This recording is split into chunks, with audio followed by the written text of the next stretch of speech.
Oi, oi, gente querida, eu sou o Luiz Carlos Martins, um beijo no coração de todos. Eu nasci na cidade de Bilac, no dia 7 de julho de 1949. Na verdade, eu só nasci lá, meu pai me registrou lá e no dia seguinte nós estávamos morando já em Birigui, no interior de São Paulo, que é uma cidade próxima.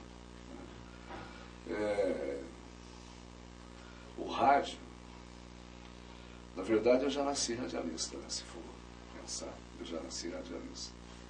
O sangue, o rádio sempre me causou assim uma espécie de paixão assim muito forte, né? A mágica, o rádio, ele tem uma mágica e as crianças são muito ligadas a essa mágica, né? Porque o rádio mexe com a imaginação. Enquanto a televisão você vê, o rádio você imagina. E criança é muito ligada a isso, né? A imaginar. Por isso que as crianças ainda gostam muito do rádio. E temos que fazer com que elas continuem gostando cada vez mais. Bem, mas o interessante é que lá em Birigui, eu sou de uma família pobre, bem humilde, enfim. Então, o local que eu morava não tinha energia elétrica, né? Então, ele tinha uma rádio em Birigui, chamada Rádio Clube de Birigui. E nesta rádio, todo domingo, tinha o Clube do Guri, que era apresentado pelo Cícero Alves. E nós tínhamos uma vizinha que ela tinha um rádio, a bateria. A bateria era maior do que o rádio, né, para poder manter. E ela só ligava no domingo. Porque ela ligava para ouvir a missa e já tinha o Clube do Guri, aquelas coisas todas. E eu ia escondido da minha mãe para a rádio, no Clube do Guri, auditório lotado. Então tinha o palco e tinha a técnica, mas eu estava muito mais preocupado com a técnica, eu queria ver como que era a técnica, né? Como que funcionava e tal. E o molequinho ficava olhando ali. E esse Cícero Alves, ele fazia uma brincadeira, que dizia assim, olha, quem vir aqui na frente e repetir o que eu vou falar, vai ser um grande comunicador de rádio. E ele dizia assim, no ninho de mafagafos tinha 5 mafagafinhos, 3 dos mafagafinhos foram desmafagafados, o desmafagador que desmafagafou. E eu sabia de qual, a primeira vez. O Carneiro Neto aqui, o Érico. Então, eu falei, mas se eu for lá, minha mãe vai descobrir, através da vizinha. Então, e aquilo ficou na minha cabeça. E o tempo passou. Tanto é que quando nós mudamos para um outro bairro que tinha energia elétrica, a primeira coisa que eu comprei um rádio, Zilomag. Eu tenho esse rádio até hoje comigo. Está lá na banda B, né? Está em exposição lá, o Zilomag. Mas o meu avô espanhol, minha mãe é portuguesa, meu pai é espanhol. E meu avô espanhol, nessa época que a gente morava nesse bairro que não tinha energia, mas ele morava no outro bairro que tinha energia. Então ele tinha um rádio. Então ele tinha uma cadeira que ele sentava ali e ficava ouvindo o rádio. E eu ia lá ver meu avô mais para ver o rádio. Que ele me perdoe. E eu ficava torcendo para que ele ligasse o rádio. Porque eu achava aquilo fantástico. Como que ele podia ligar aquele rádio? Era um rádio preto, de várias faixas. Como é que ele podia ligar aquilo e ouvir uma rádio da Espanha? Aquilo eu não conseguia, aquilo ficava na minha cabeça a semana toda. Eu queria que chegasse domingo para ir lá de novo, para ver meu avô ouvindo rádio. Né? Então, isso esteve sempre muito ligado a mim.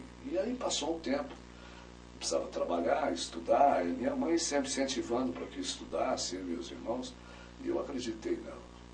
E fomos estudando e tal, e eu entrei numa indústria de calçados em Birigui. Lá é um grande polo calçadista, né, de crianças e tal. É uma história muito bonita, inclusive. E eu trabalhava ali durante o dia, estudava à noite, e eu acabei fazendo um curso normal, que é o magistério. Mas na fábrica eu comecei molecão, eu sabia tudo da fábrica. Né?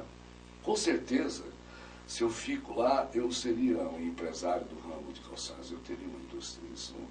Porque eu aprendi tudo, eu sabia tudo. Mas o meu negócio era rádio. Tanto é que nós trabalhamos num setor que tinha um baixinho chamado Pelarim, o Wilson Pelarim. Ele cantava muito bem. Então, eu apresentava o programa e ele cantava. A gente trabalhava fazendo o programa, ele cantando, apresentando, ele cantando. Era uma festa o dia inteiro. Né? E o rádio sempre na minha cabeça. Até que um dia eu fui para o centro da cidade, eu já tinha acho que uns 17 anos por aí, e naquele tempo, lá em Birigui tinha o FUT, né? Aqui também. Só que eu era pequenininho, esse pequenininho no FUT, ele era usado para provocar os grandes, né? Vê que coisa. A gente provocava, o grandão, os outros vinham, né? As meninas passavam, você ficava parado. Era interessante aquilo. Aí, aquele dia eu falei assim, vou embora. E desci, mas eu sempre passava em frente de uma rádio. Que o nome da rádio era Rádio Cinquentenário. Quando Birigui fez 50 anos, um deputado, eu não consegui, mas ele conseguiu, né? Conseguiu uma concessão, Domingos Lote Neto Netinho, conseguiu uma concessão e deu o nome de Rádio Cinquentenário, 50 anos. E ficava numa esquina, aí eu estou passando, descendo, estou indo para casa já, domingo à noite isso, umas 8 horas da noite por aí. E aí na frente da rádio tinha um rapaz, Hamilton, e o Hamilton tinha estudado comigo, me lembrei dele, falei, poxa, que ele é o Hamilton, ele me viu, falou, olha, você vem cá, pô. Aí eu louco que ele me convidasse para entrar para ver a rádio, era o que eu mais queria. E aí ele me convidou, entrei, e aí precisava da hora certa, não tinha quem dar a hora certa, eu acho que ele percebeu que eu queria alguma coisa. Aí ele falou, dá a hora certa, Milton. Aí eu fui e dei a hora certa. Aí ele falou, vai ter um teste aí, você tem que participar. Aí eu fui, fiz o teste e tal, e aí começou a nossa, no rádio lá em Birigui, né? Que é um programa chamado, eu fazia o curso, o normal à noite, até às 10 da noite, e às 10 eu saía para a rádio e fazia um programa chamado Suave e à Noite. O prefixo era Suave à Noite, com o Moacir Franco, né, a versão dele. Então, Suave à Noite, foi o primeiro programa. Então tocava Pepino de Capri, Lúcio Gatica, né? Quantos anos tinha? Eu tinha 17. Era 17, porque eu fui fazer o tiro de guerra. 17 para 18 anos. O tiro de guerra em Birigui.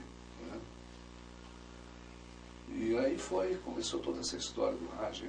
Foi interessante porque eu fiz o tiro de guerra e aí o pessoal começou. Aí eu já não estava mais naquela indústria, não era meu negócio, eles sabiam disso, enfim. E eles gostavam muito de mim. E aí eu só no rádio, mas também não era aquilo. Falei, meu Deus, onde que eu estou, né? O rádio era complicado, sabe? Radialista não tinha uma boa fama, não, sabe? Radialista não tinha uma boa fama, era complicado. Existia uma discriminação com o radialista, tá? Ou existia com o taxista, com o policial militar, era uma coisa muito confusa, né? Ali. E aí colocaram na minha cabeça que eu tinha que ir embora para São Paulo porque eu tinha condições de ser radialista em São Paulo. E eu naquela situação, falei, caramba, e eu fui para São Paulo. E aí fui para São Paulo, mas aí eu fui fazer um teste na Rádio Excelsior de São Paulo.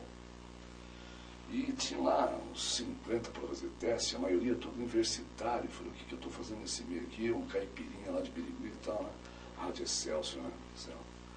O Antônio Celso, aquela voz bonita, ele era o diretor da rádio, né? Excelsior, a máquina do som, era esse cara. O Antônio Celso. Aí eu fui um dos primeiros a fazer o teste. E ele mandou eu ficar. E os demais que iam fazendo, iam embora. Falou, pode ir, que depois a gente comunica e tal. E eu fiquei. Eu falei, cara, vamos será? Mas eu não tenho condições. Aí o Antônio Celso prestou um serviço maravilhoso para mim, me ajudou pra caramba. Ele me segurou exatamente para ele, falou assim, olha, você vai precisar estudar muito. E ele me deu assim umas lições, assim, sabe? Você vai aproveitar a sua voz é diferente de todas essas que estão aí. Aí, não que a minha voz seja, não, mas era diferente. Ele disse que era diferente. E me deu algumas dicas. Eu saí dali e voltei a estudar. Aí fui fazer um cursinho na Praça da Sé em São Paulo, trabalhei, esqueci de rádio. Estudando. Chegou um ponto que não dava mais, foi quando então eu voltei para... Aí entra a história, eu voltei para Birigui e vim para voltei para Birigui, precisava de um dinheiro, vendi um título que eu tinha lá e fui para Londrina, que eu tinha uma pessoa que eu conhecia, que a minha família conhecia, que era o Antônio Colantônio, radialista. por Antônio Colotoni em Londrina. Ele morava na casa do transmissor. E era uma situação difícil, e me levou para morar lá, ficar com ele lá. Mas aí fui nas rádios em Londrina, ele foi me apresentando, enfim, aí teve um teste na Rádio Atalaia de Londrina. A Rádio Atalaia tinha uma radionovela muito forte, né? E eles tinham um jornal falado com ping-pong de 3 locutores, apresentadores. E acontece que o teste foi ao vivo, era um negócio maluco, né? E aí, fiquei por aí e falou assim, o cidadão chegou para mim e disse, você vai fazer o locutor 3. Eu peguei o locutor 3 e, né, falei, pô, tá hora. Na hora, um dos apresentadores malvado, mau caráter, falou assim, não é o 3 que você vai fazer, não, você vai fazer o 2. Naquele momento eu já, o que eu mais queria aquele trabalho. Mas Deus nos encaminha e tal. Aí eu falei, sacanagem, não estou gostando, mas eu quero ser radialista. Aí então, aí eu fui, esse Antônio Colotoni falou assim, lá em Jacarezinho, nas emissoras coligadas, tem a Rádio Jacarezinho, precisa de um cara como você, lá vai para lá. Aí eu falei, tem faculdade lá? Ele falou, tem. Aí eu descobri tudo sobre Jacarezinho e fui para lá. Aí fui trabalhar na Rádio Jacarezinho, que era das coligadas, mas eu trabalhei 6 meses. Né? E aí eu fui para a Rádio Educadora, fiquei 6 anos. Né? Aí que entra o Reinaldo Bessa na história. Né? Aí nós apresentamos na rádio, aí bolamos um jornal na rádio chamado Jornal das 12, era o meio-dia. A cidade precisa saber o que estava acontecendo. Então, eu e o Bessa que apresentávamos o jornal. Que ano era mais ou menos isso, cara? 72, 73. Né? Eu cheguei em 70. Na Copa do Mundo eu cheguei em Jacarezinho, era um frio. Caramba, estranhei muito tempo. E aí nós apresentávamos o Jornal das 12, aí o Reinaldo Bessa. E aí foi e tal, acabei fazendo a Faculdade de Educação Física, né? Veja pela minha elegância aqui. Mas espera um pouquinho, eu me formei em 3 cursos, veja que maravilha. Tá? É uma das melhores faculdades do Brasil. Tá?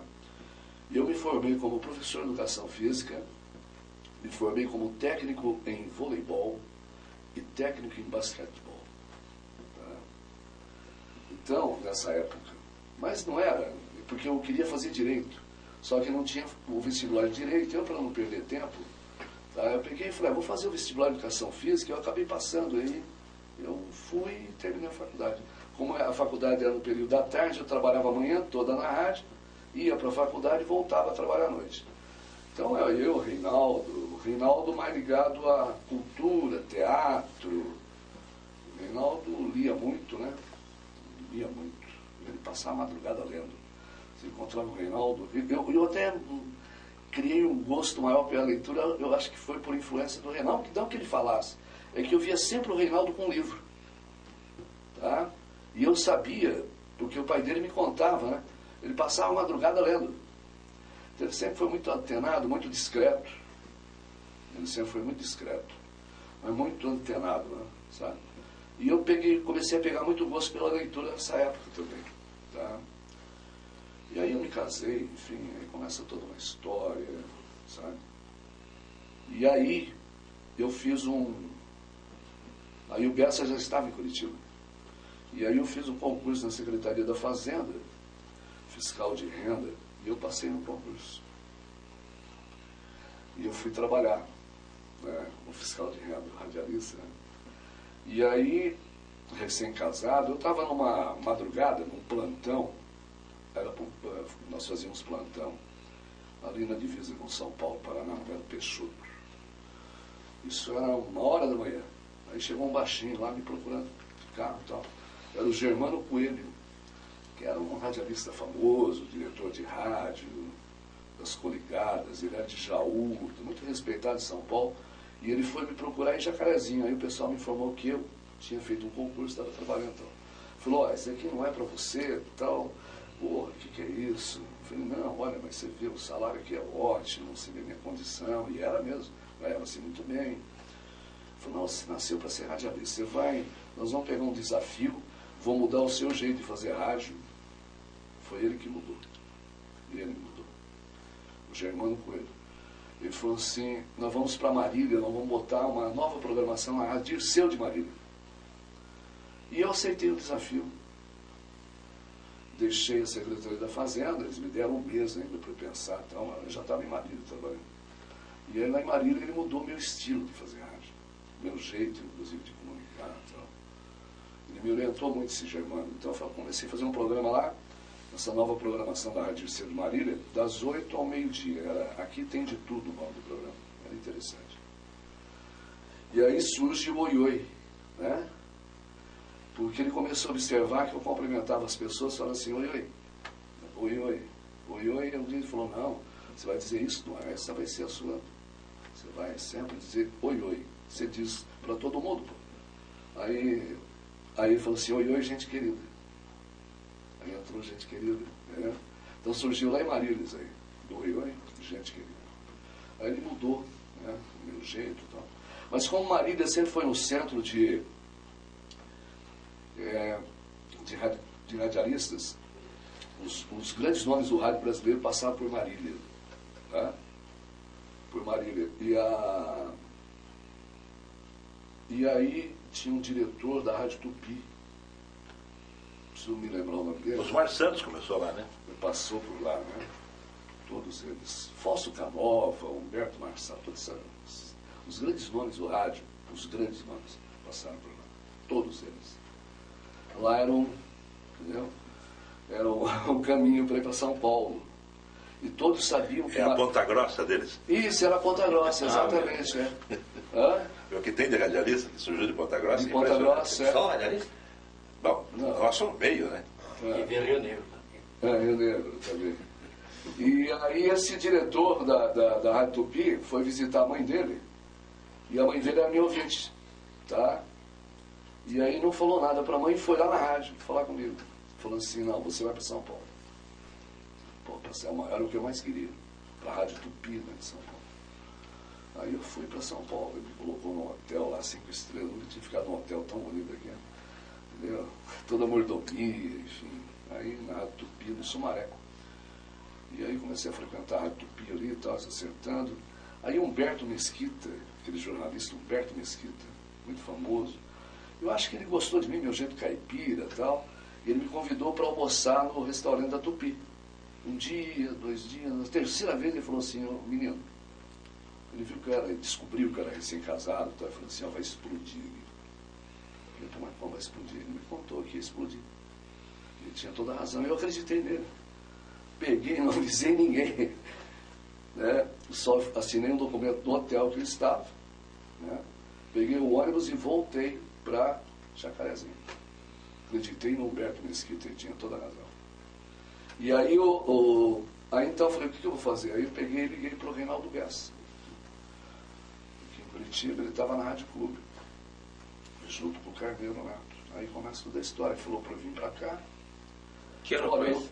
Em 76, né? 76, 77. Aí que entra a história do Carneiro, do Bessa, aí depois entra o Érico na parada também.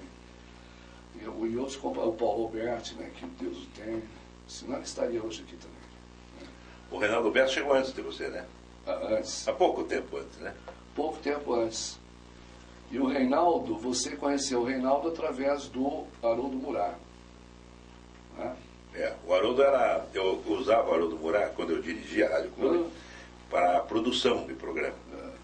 Era ele e o Luiz Geraldo Maza. O Haroldo vinha da Voz do Paraná, né? Ele tinha já, né? Ele estava na Voz do Paraná. Ele, Celso Nascimento, nós estávamos começando a produzir alguns programas, né?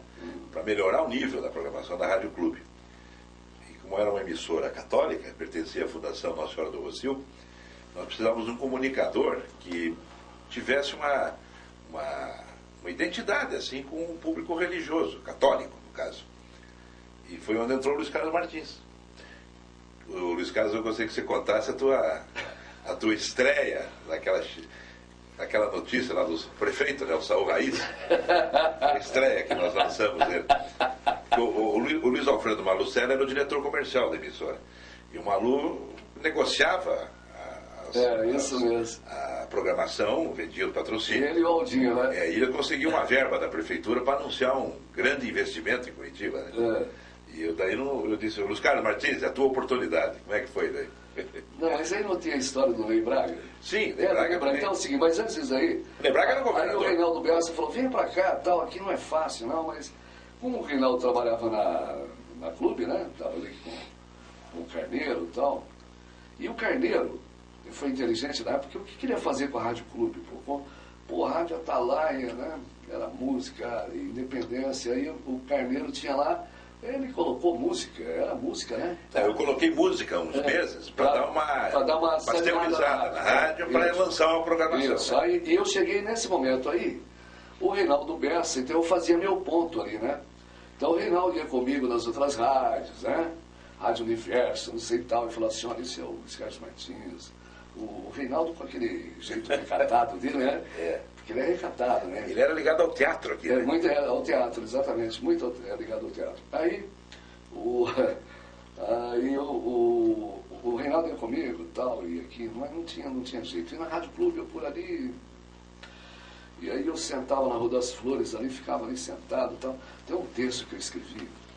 Tem 2 episódios da Rua das Flores que são interessantíssimos na minha vida. Um foi naquele desespero sentado ali, eu ficava na casa do meu cunhado, eu e a Maria e tal.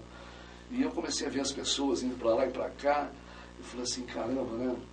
Nós somos mistérios, né? Quantos mistérios estão aqui, ambulantes. E comecei, foi feito um texto. Cheguei em casa e escrevi um texto sobre... E eu não gosto muito de escrever, vou ser sincero, não gosto mesmo. Gosto de ler e de escrever, não gosto. Não sei se é preguiça, o que é. Eu tenho um bloqueio. Tá? Eu começo a escrever bem e depois nem eu entendo o que eu escrevi. Mas aqui eu escrevi direitinho, então. Somos o mistério. E o outro foi o seguinte, logo depois disso, eu comecei a analisar o jeito, como que as pessoas andam. E eu estava dando risada sozinho no banco, vendo as pessoas andando. É cômico ver as pessoas andando. Mas só que você tem que parar e se concentrar e ver a pessoa andando. É cômico, Carneiro, pode parar. É engraçadíssimo você ver a pessoa andando e não tem uma igual a outra. E o andar é cômico, o andar faz você rir. E eu comecei a rir. Bem, aí o Reinaldo Bessa, nesse desespero todo, vendo meu desespero, o Reinaldo, como ele escrevia muito bem, então, ele pegou e escreveu uma carta para uma pseudo-namorada dele, que na verdade não existia, né? Eu fui descobrir depois. Escreveu uma carta de amor e tal, e foi para o estúdio gravar, junto com o Paulo Alberti. Mas na hora que ele começou a gravar, ele alegou que estava morrendo de garganta, começou estava com pigarro, sei lá. Aí ele falou assim, Luiz Salles, você podia gravar. Pum! Eu falei, é comigo. Aí eu voltei a chorar interpretando a carta do Reinaldo Bessa. Aí o Paulo Alberti, bocudo, cara, não sabe disso? O Paulo já saiu, não é possível, esse cara está aqui nos corredores da rádio, já foi na cabeça do Carneiro, já deixou o Carneiro louco. É verdade. Não, coincidiu. E aí o Carneiro, e eu sabendo que o Carneiro ia montar uma nova programação, aí o Carneiro pegou, ficou com pena de mim, tá? Esse termo pena mesmo, não, te deu a oportunidade. Eu falei assim, ó, o seguinte... No departamento de jornalismo. De jornalismo. E anunciava música. Música e jornalismo. Eu falei, mas Carneiro, Ele falou, não quero saber. Olha, foi um dos maiores esforços que eu fiz na minha vida, ir para o jornalismo, fazer texto do jornalismo. Eu falei, pô, não é isso. Mas aí quando descobri que o Carneiro ia fazer uma nova programação, eu me liguei. Eu falei, caramba, agora é a minha vez. Na verdade eu estava te testando ali, porque eu tinha em mente fazer um programa estilo Haroldo de Andrade. Da Rádio Globo. O Haroldo de Andrade, que era de Curitiba, foi para o Rio e tomou conta. Ficou 50 anos, maior audiência do Rio. E eu ouvia muito Haroldo de Andrade. No Rio, quando eu ia transmitir jogos de futebol lá, ia pela onda curta. E eu tinha em mente fazer uma programação parecida com a Rádio Globo do Rio, que seria um animador na primeira hora ali, até 7, 8 horas da manhã, com os noticiários. Nós tínhamos o correspondente BRDE, que era patrocinado. Era o GBOX, não. Eu tinha o BRDE e o GBOX. Os dois. Tem a história do GBOX da minha vida. E o futebol forte, né? Que acabamos levando a equipe positiva para lá. Mas eu tinha que ter um apresentador pela manhã com aquele estilo do Haroldo de Andrade. Para a dona de casa. E o Luiz Carlos Martins, a voz, o estilo. E daí caiu como uma luva, né? Mas antes ele teve uma experiência no departamento de jornalismo. Mas aí então, eu como descobri, eu sabia o que o Carneiro queria e tal, fui descobrindo. Aí nós fizemos um esqueleto de programa, aí eu sentei com ele, foi nós legal, montamos o programa, era um programa de 3 horas, eu acho. Das 9 ao meio-dia, né? 15 para o meio-dia. Então era um programa grande. Grande. E nós fizemos. Não tocava E não música. podia usar horóscopo, porque Não podia, era a igreja não católica. permitia. Mas nós criamos uma série de outras atrações e debates populares e muita Bom, mas aí é o interação. seguinte, o grande teste que o Carneiro fez comigo, que isso é interessante, aí então teve esse lance aí do Ney Braga, do Sal Raiz e tal, Ney Braga. Ney Braga vindo para Curitiba para o segundo governo. Exatamente. Ele tinha sido nomeado, Nomeado. Né? Era eleição indireta. E aí seria recebido na Praça Tiradentes, tinha o Prosdóximo ali do lado. Isso. Não é isso? E o prefeito Saúl organizou a festa. A organizar a festa. E aí esse daqui, o Carneiro preocupado, né? O Carneiro falou, bom, aí ele falou, quem vai fazer cobertura pela rádio é você. Eu falei, meu Deus do céu. Mas isso não foi nada. Isso não foi nada, né, Carneiro? Porque aí, eu falei, tudo bem, Carneiro, você me orienta aí como que é isso. O Carneiro me explicou, foi, né? Eu ouvi no Carneiro. Na vida você tem que ouvir, quando você ouve, você aprende. E ouvir quem entende. Então, o Carneiro me deu umas deixas, umas dicas, como que eu podia fazer e tal. Resumindo, a coisa foi de uma certa forma que aí, não sei como que foi, né, Carneiro? Quando eu vi, eu estava apresentando a chegada do Ney Braga. Você virou um animador. Eu vivi um animador. Acho que Empolgou. Aí tinha um cara animando lá, eu não sei quem foi, se foi Saúl Raiz, sei lá quem foi, tirou, falou, ó, pode deixar, deixa o menino aqui. Aí eu falei, mas eu não sou, não, é você mesmo. Aí, meu, eu falei, pô, olhava aquela Marechal Floriano, meu. E já era a veia política, já, né? Que você sempre teve, né? Na veia política. E ali criou-se uma relação sua com o Ney Braga. Uma relação Depois fortíssima. Lembra? Ele quis te lançar candidato, Várias vezes, ele não quis. Mas eu me lembro, Carneiro, que quando você lançou o Luiz, eu trabalhava com o Ailton Cordeiro no programa pré. Lembra que tinha uma apresentação do Ailton, que já era deputado estadual, transmitia jogo com você.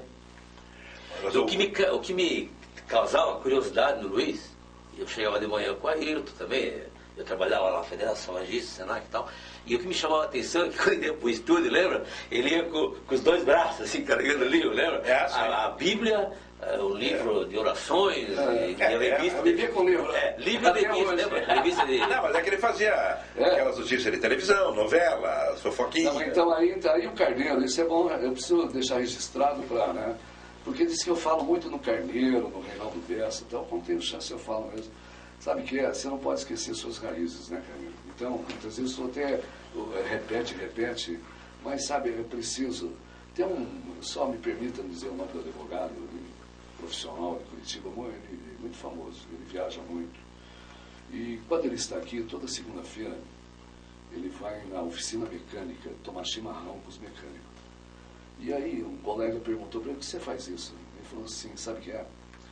Eu, quando estudava, eu morava do lado da oficina. Eu me formei convivendo com eles na oficina e tomando chimarrão com eles. Então, quando eu estou aqui, eu vou lá para não esquecer as minhas raízes. Não precisa falar mais nada. Nós temos uma tendência muito a esquecer nossas raízes, né? Onde nós viemos e tal. Então, eu falo sempre que eu posso, eu falo no Carneiro, no Reinaldo. E o Carneiro deu muita força para mim, ele acreditou, ele viu que realmente eu estava a fim de vencer. Era um momento difícil, né? Sabe? E tinha uma rádio para... Aí você levou a equipe positiva para lá. A rádio ficou rádio forte, era né? 10º lugar. O Carneiro falou, o que eu vou fazer com essa rádio e tal? E sendo uma rádio católica com muitas restrições, né, Carneiro? Tinha limitações. Limitações, mas o Carneiro bancava, gente. O Carneiro bancava, pegava briga, sabe? Muitas brigas, né, Carneiro? Bancou mesmo, o Carneiro bancou de verdade e tal. Bom, e aí eu falei, Carneiro, eu vou fazer isso, né? Aí nós fizemos um programa em cima daquilo, sabia o que ele queria, né? Estilo Haroldo de Andrade, um programa mais ou menos aquele esqueleto, enfim, então. Popular, né? Popular. Mas com fundo religioso. Aí cheguei pro Carneiro e falei, Carneiro, é o seguinte, olha, tem um LP, eu sabia que o Papa vinha aqui para cá, o João de Deus, né? E aí eu descobri um LP da RCA Victor, e tinha um Papa falando em português. Aí eu fui pro estúdio junto com o Paulo Alberto, falei, vamos montar tipo de uma bênção do Papa, que mostrei pro Carneiro. Falei, Carneiro, tem isso aqui, eu tô com vontade de começar a colocar todo dia aqui na rádio. Aí ele falou assim, pô, mas nós temos o nosso arcebispo, né? Falei, mas o nosso arcebispo, Dom Pedro vai entender e tal, é que o Papa vem pra cá e tal, não foi? Aí começamos com isso. Mas aí, o dia da queixa, Aí o Saul Raiz era o prefeito, eu não tinha amizade com o Saul, quem tinha amizade com o Saul era o Carneiro. E aí o Saul era o prefeito e o dia da queixa me deu muita credibilidade em Curitiba. É verdade. Porque o povo reclamava, né, Carneiro? Mas as limitações também têm a ver, porque a igreja combate certas coisas como o divórcio, o preservativo, o problema de homossexualismo. Eram temas que poderiam ser sexo, eram temas que a gente queria discutir com a população e não podia. Mas daí nós andávamos por outros caminhos. Nós íamos por outros caminhos, é verdade. Lembra das novelas? Já existia novela na Globo? Sim. Lembra que você já mostrava? Isso aí. E aí, por exemplo, nós criamos então, aí o Dia da Queixa foi um sucesso, o povo dos bairros ligava, o povo ligava fazendo reivindicação, o Saul era o prefeito e foi resolvendo. Enfim, aí nós fomos crescendo e criamos qual é o seu problema, né? O Carneiro falou, você é um maluco, nós somos malucos. Eu falei, mas fazer o quê, Carneiro? Qual é o seu problema, pô? Né? Você vai colocar no ar, qual é o seu problema? Pô, a mulher liga, e era verdade. Aí a mulher começou a ligar, o meu problema é o seguinte, meu marido não me realiza. Numa rádio católica, o Monsenhor Vítor subia naquele 7º andar, 8º andar. O Monsenhor Vicente Vítor era superintendente da rádio, ele tinha uma sala dentro da rádio, e a minha sala estava do lado dele. Então ele ouvia o negócio, ou alguém buzinava, ele via primeiro a me alugar. Ele falava, você viu o absurdo que estão falando? E saía de batina e tudo, saía voando. Ia lá para o 8º andar. Se aquele elevador falasse, Carneiro, alguém discutiu um negócio, falou em aborto, sem meio assim, ó, 20 e tal, o padre é quase. Não pode falar nisso. Eu digo, mas foi o ouvinte que falou, fomos nós. E a rádio crescendo, nós estávamos num pique ali bom. Mas o Carneiro, fazendo aproveitando o gancho do Luiz, eu me recordo também que você marcou uma certa diferença na programação de rádio AM, né? Naquele período. Claro, porque as rádios eram musicais. Exatamente, recorda. Ele não ia, estava certo, ele não ia compor. É que as nossas concorrentes usavam muito noticiário policial. Isso. Olga Citúlio na Rádio Universo, na Rádio Independência. Zé Domingos, ele já trabalhava. Zé Domingos era conosco. TV, né?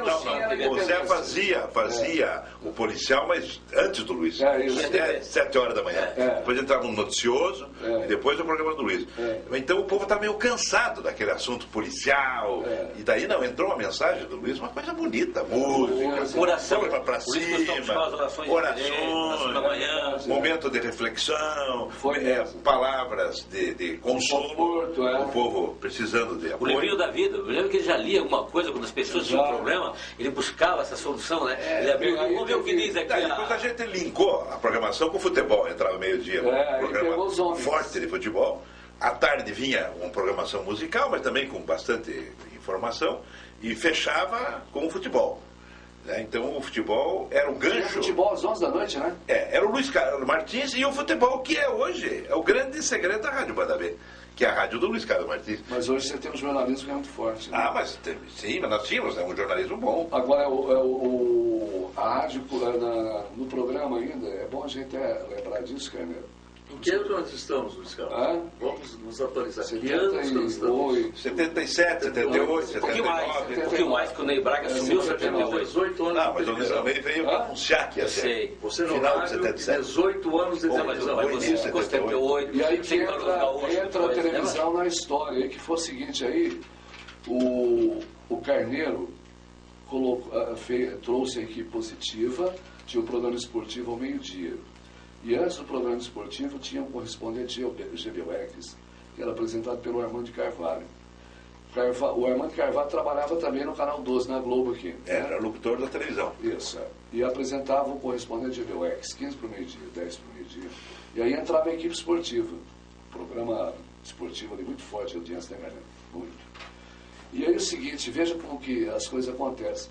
Aí eu morava na Barreirinha, e eu pegava o ônibus na Praça Tiradentes. Eu fui na Praça Tiradentes no sábado para pegar o ônibus para ir para Barreirinha. Parei na banquinha na Praça Tiradentes para comprar cigarro.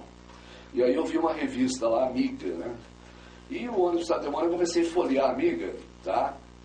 E aí dentro tinha um livretinho chamado O Amigão. Aí peguei cenas do próximo capítulo, O Astro. Falei, opa, fechei, não comprei o cigarro, não dava.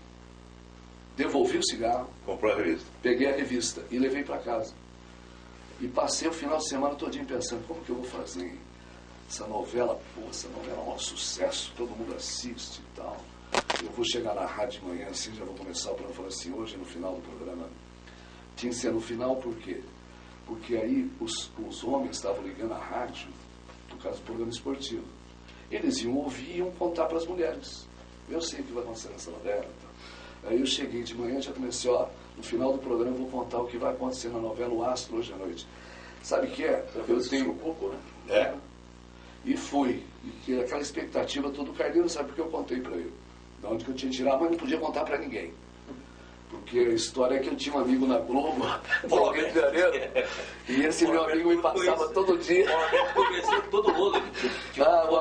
O Carneiro sabia que eu tinha um amigo no Rio. Porque ninguém dava, né, de abrir a revista Amiga e ver o amigão lá dentro. Vendia pouco a revista. Vendia pouco. E aí é o seguinte, aí final do programa, hoje à noite vai acontecer isso, tá, o Armando Carvalho da Globo aqui entrou, falou, mas não é possível. Aí ficou assim, aquele jeitão dele e tal. No segundo dia, no terceiro, o Armando Carvalho falou, mas não é possível, como que você vai falar? Não sabe que eu tenho um amigo no Rio, ele me passa todo dia. E a turma do futebol já dizia que o amigo do Luiz era o Bozó. Era o Bozó. O personagem do Chico Anísio. Isso, que ele passava pra mim. Trabalhava na Globo. E aquilo aí os homens comentavam com as mulheres, né? As mulheres, os homens começaram a falar para as mulheres. Eu sei o que vai acontecer. E começou a curiosidade, né? E ela foi um ícone, né? A novela O Astro, aí que entrou na televisão na história. E depois você rodou outras rádios, né, Luiz? Claro, saiu da Rádio Clube. Aí você saiu, né? Você deixou, o Carneiro, convém dizer, né, que a Clube, ali começou a desparanização da Clube no começo, né? Foi quando os religiosos gaúchos, lembra? Sim, veio um grupo. Já não estava mais. O Carneiro saiu, veio um grupo. E aí ficou difícil. Em Porto Alegre, Rui Cristina veio pra cá. Eu não estava. Aí eu fiquei. O Carneiro não aguentou desde o começo. Mas olha, aí o seguinte, deixa eu contar, isso aqui é interessante para a história aí.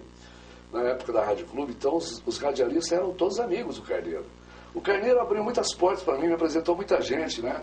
Carneiro, o Haroldo, o Bessa.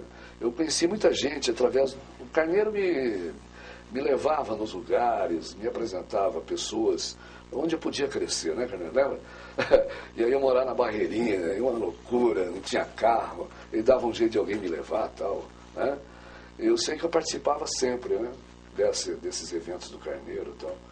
E aonde que eu estava aqui? Bom. Ele saiu da Rádio Clube e foi para onde? Aí eu pensei, os radialistas amigos do Carneiro, tá? Então, eu comecei a perceber na rádio que ia chegando quase meio-dia, começava a aparecer radialista lá para visitar o Carneiro, e o Carneiro mandava me chamar, mas na verdade, desculpa, eles queriam me conhecer, é verdade, não, Carneiro? É verdade. Eles queriam me conhecer. Depois o Carneiro contar que nada, ele não veio me ver, não. Ele veio para conhecer você, mas não tem coragem de dizer e tal. Ele estava vários. Muito famoso, muito rápido. Muito rápido, é. Tem Ibope, porque o Ibope do rádio naquela época, ele era diário, né, Carneiro? Sabe que eu estava vendo esses dias aí em casa, eu tenho esses Ibopes, né? Diário. Então nós fomos crescendo. Quando eu subi a rádio, ela estava em 13º lugar. Quando eu saí, ela estava em segundo. É verdade. Porque a Atalaia era imbatível. A Atalaia era só música. Só música. Mas a Rádio Clube já era segundo. Já tinha opinião. Nós pegamos a rádio sem nenhum faturamento, fizemos um faturamento que permitiu a Fundação comprar e equipar a FM. A FM. A Clube FM. Porque a gente não dá muita bola. É que deu a briga, porque eu queria aquele investimento para a Rádio Clube, a AM. Isso. Que precisava melhorar, que era onda curta e é caro a manutenção da emissora. Mas daí o senhor Vitor lá, não, vamos montar a FM. Só que eu não participei do projeto da FM. Não, o Carneiro não. E daí eu me afastei. Eu voltei para a Rádio Universo. Voltei a trabalhar com o Najib Michel. É mesmo, você voltou. Só no futebol. Só no futebol. Mas você contribuiu. Você saiu da Clube e foi para onde daí? Aí saí da Clube e foi para onde? Independência. Não, fui para... Colombo? Colombo. Foi a primeira passagem. Aí é o seguinte, aí começa a história das luvas, né? O Ervim Moncosta. Aí eu comecei a perceber que eu podia ganhar um dinheiro lá. Porque eu também pensava lá na frente em ter uma rádio. Agora, como que eu ia ter uma rádio? Concessão é complicado, né? Então, aí tinha a história da luva. Então, aí eu comecei a receber luvas, né? Você lembra disso? Então, eu ganhei muito dinheiro com luvas de rádio, né? Mudando de rádio. Aí fui para Colombo, aí da Colombo eu fui para Independência. Você levava o patrocinador quando se mudava? Não, eles iam atrás, né? Não, o Luiz levava audiência e patrocínio. E prestígio. Você lançou o primeiro livro quando? Foi nessa o teu primeiro livro? Agora sempre. Foi na época da V2 ou já na Colombo ali? Não, acho que foi da Independência. Mas na Independência ficou anos, né? Eu trabalhei 2 vezes lá, né? Ah, 2 vezes. Primeira vez eu fiquei uns 6 anos lá, né? Ou mais, né? Trabalhei muito tempo lá. E aí eu fui para Colombo, aí voltei para Independência, tudo luva, né? Do Grupo Positivo. Enfim, foi a chance. Mas eu sempre levei uns companheiros junto, né? Tanto é que eles estão comigo. Tinha uma equipe, né? Uma equipe sempre comigo, né? Desde o início. Então, aí fui para Atalaia também, porque aí a Atalaia começou a cair, né? E aí eles precisavam valorizar a Atalaia, o Elinho precisava valorizar a Atalaia para poder vender a Atalaia, né? E eu numa situação, aí, pô, eu fazia parte do projeto, então eu recebi uma luva, pô, não posso negar. Está tudo declarado no Imposto de Renda, tem tudo lá.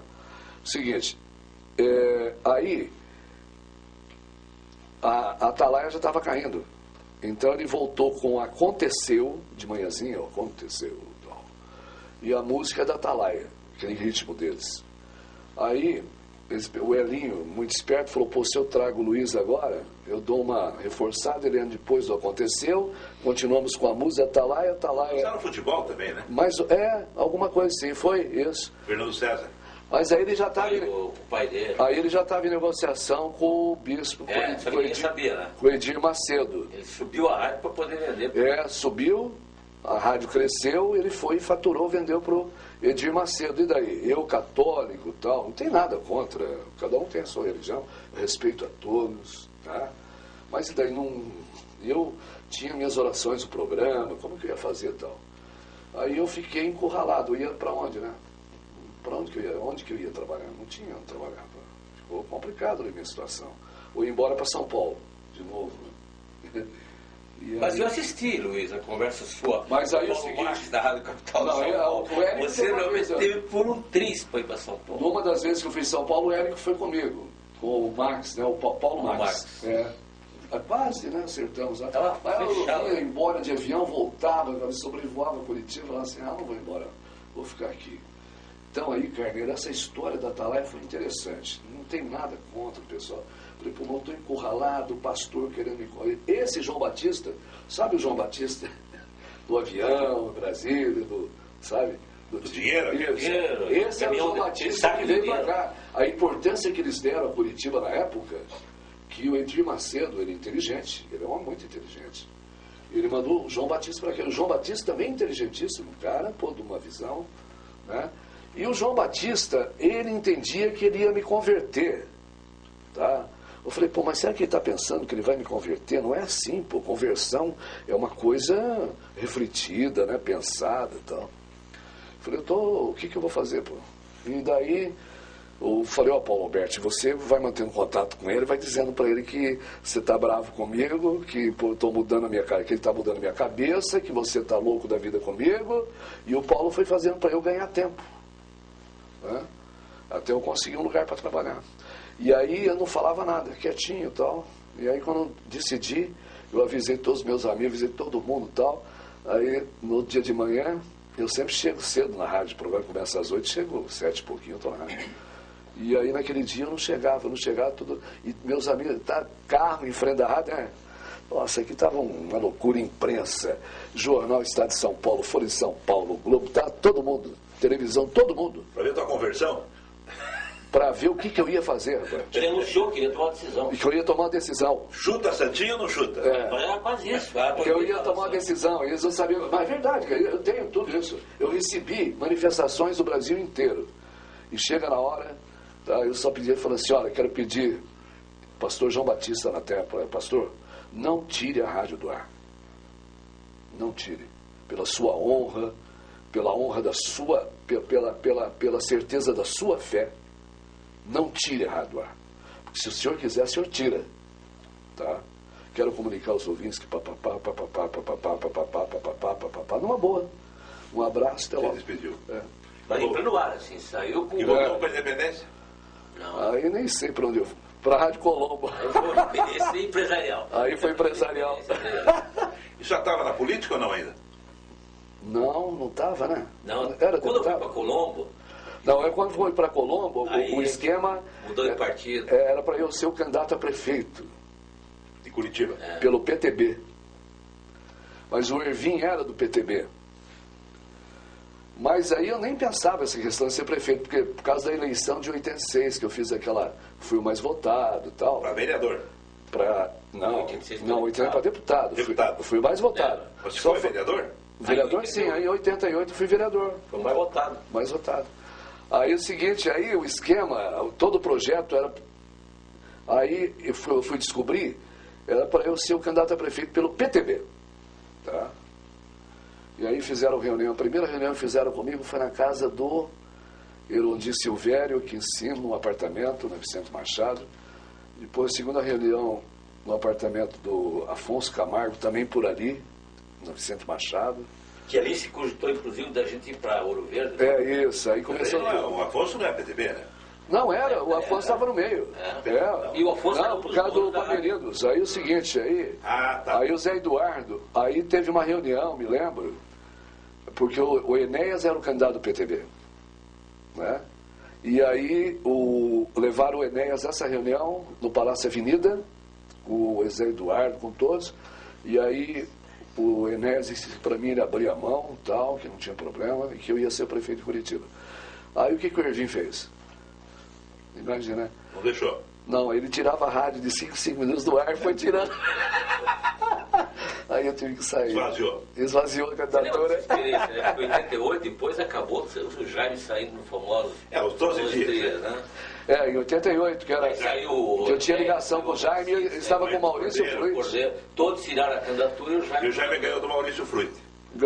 O Maurício, e eu estava com o Maurício, porque o Jaime não queria mais saber de política. Agora, você acha que a política te fez bem, como um homem radialista que você é, um homem voltado para o rádio desde criança, ou a política te preencheu no aspecto de poder assistir o povo, ajudar as pessoas? Me preencheu na parte social, né? Na parte social. Você trabalhou no rádio? Não, porque até hoje, Deus queira que seja assim, não sei até quando, eu consegui separar uma coisa da outra, né? Porque no programa de rádio, isso é bom até para os radialistas que vão assistir, enfim. Rádio, eu separei. Eu não posso fazer do meu horário lá na Banda B um programa político, Carneiro. Lá eu até esqueço de política. É outra coisa. Até porque eu seria injusto com os demais que não têm esse instrumento, né? Então podem ouvir meu programa, muito difícil, em vez de quando, o ouvinte que lembra e tal. Então eu consegui separar. Isso foi muito bom, né? É claro que eu sei a responsabilidade que eu tenho. Mas se, por exemplo, chegasse alguma autoridade qualquer, até fundo religioso, e dissesse, tem que escolher, ou você vai ser político ou radialista. As duas não podem. O que você faria? Opção. Radialista. Ficaria com o rádio? Ficaria. E como é que você comprou a Rádio Banda B? Eu comprei com dinheiro, evidente. É claro. Mas o que levou uma situação difícil. Eu comprei porque eu também não tinha onde trabalhar. Isso ficou muito grande. Isso, grande demais. Ele ficou grande? Os donos ficaram olhando. Eles não queriam. Ficaram com o olho muito grande. Eles não queriam mais. Uma coisa interessante nesse período é que o Luiz chegava e, obviamente, tinha que ocupar a rádio. E o dono da rádio, normalmente, tinha um projeto pessoal. Né? E esse projeto é difícil de bater, né? Mas tinha uma coisa histórica, viu, Luiz? Eu fui usado em alguns momentos. Sabe, claro que eu fui. Você esteve nos meus planos pela segunda vez, né? É verdade. Porque eu estava fazendo futebol na Rádio CBN e eu lancei a Banda B. Isso mesmo. Eu inventei a Banda B. O nome é você. Que era a M do Grupo Inepar. O Grupo Inepar era o proprietário da CBN e a Rádio AM 550 entrava em cadeia com a CBN. E daí eu falei para a direção da Inepar. Foi uma experiência inédita, né? E disse, vamos lançar uma rádio, vamos separar e vamos criar na AM a Banda B. E lançamos esse nome Banda B por causa que era a época da telefonia, né? Telefonia, Banda A, Banda B, Banda C. E então, por causa do futebol, dizia, o jogo a Vasco e Curitiba vai ser transmitido pela CBN, e Atlético e Corinthians na Banda B. Era mais fácil a comunicação. Só que na programação da Banda B, uma das minhas ideias era levar o Luiz Carlos Martins. Ele me chamou lá, é verdade. Exatamente. E daí o Luiz Carlos Martins ia para ser o apresentador, porque eu queria fazer aquele link, novamente, o Luiz Carlos Martins com o futebol. Mas daí nas tratativas lá, né, o Luiz acabou ficando na rádio. Aí você me incentivou bastante. Eu disse que o Érico. vontade de ter uma emissora, e esta é a rádio, está à venda. Né? Foi mesmo. Foi me oferecida a rádio. Eu pensava assim, falava, poxa, mas uma tal de Banda B, hein? Caramba, hein? O nome era exótico.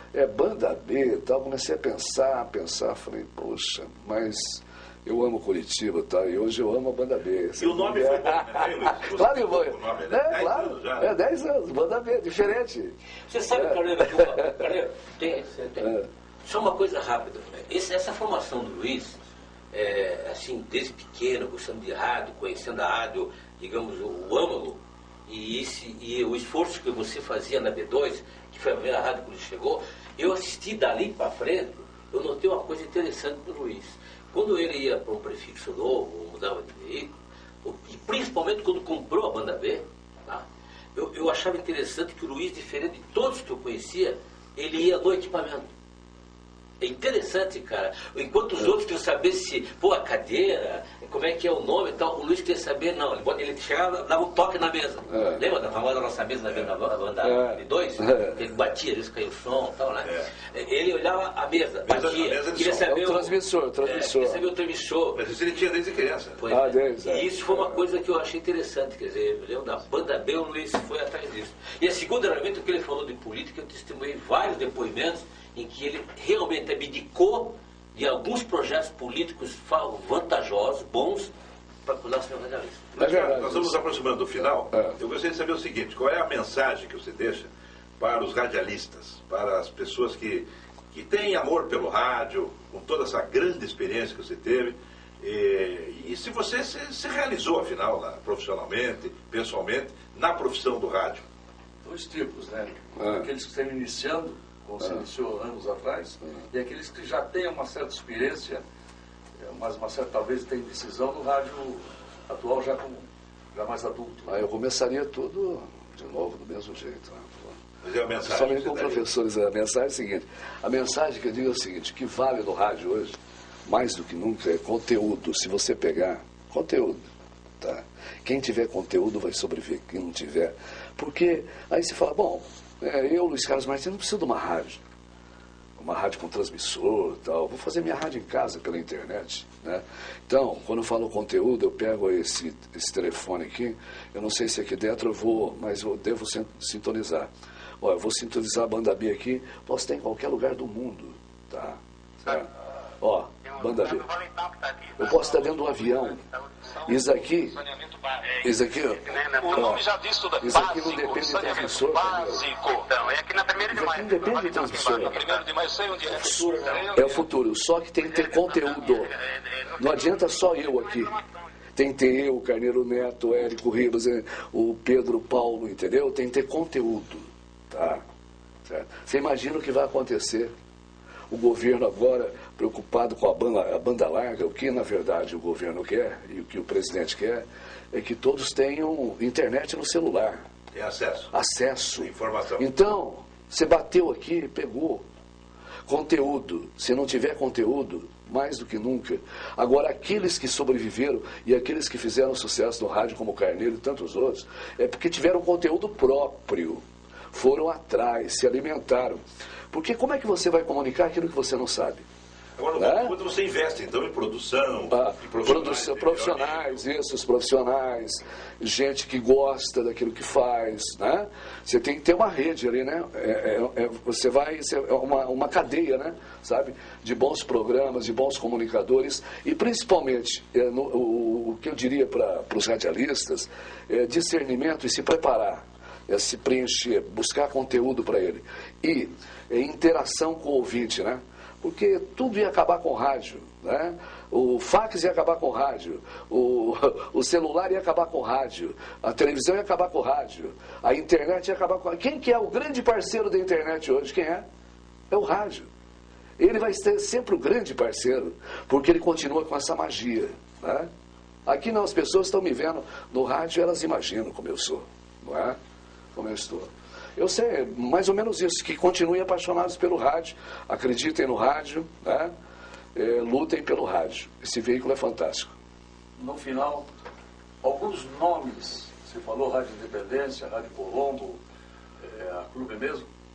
Lembre alguns nomes profissionais, além daqueles que você já falou aqui, para encerrar. De rádio?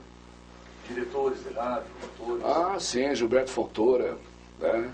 Euclides Cardoso, Alcides Vasconcelos, uma das vozes mais bonitas do rádio brasileiro, Armando Carvalho, Hamilton Correia. Eu não quero cometer injustiça aqui, né? Não quero cometer, eu posso esquecer aqui, sabe? Mas são grandes nomes aí, né? Tá? Que fizeram rádio. Muitos e muitos. Jamor Júnior. Enfim, eu não quero cometer injustiça. Tá? São muitos, muitos. Eu posso uma hora sentar até escrever e mandar para vocês, aí, tá? Para não cometer. E agradeço esses grandes radialistas aí. Agradeço mais uma vez o Carneiro Neto, o Reinaldo Bessa, o Paulo Alberti e os companheiros daquela época que tanto me ajudaram, né, em aceitar esse desafio. E o Carneiro Neto por ter vindo aqui, o Érico, que teve uma participação muito grande nessa caminhada toda, né, Érico? E contribuiu. E todos aqueles que contribuíram nessa caminhada no rádio, que é fantástico, é emocionante.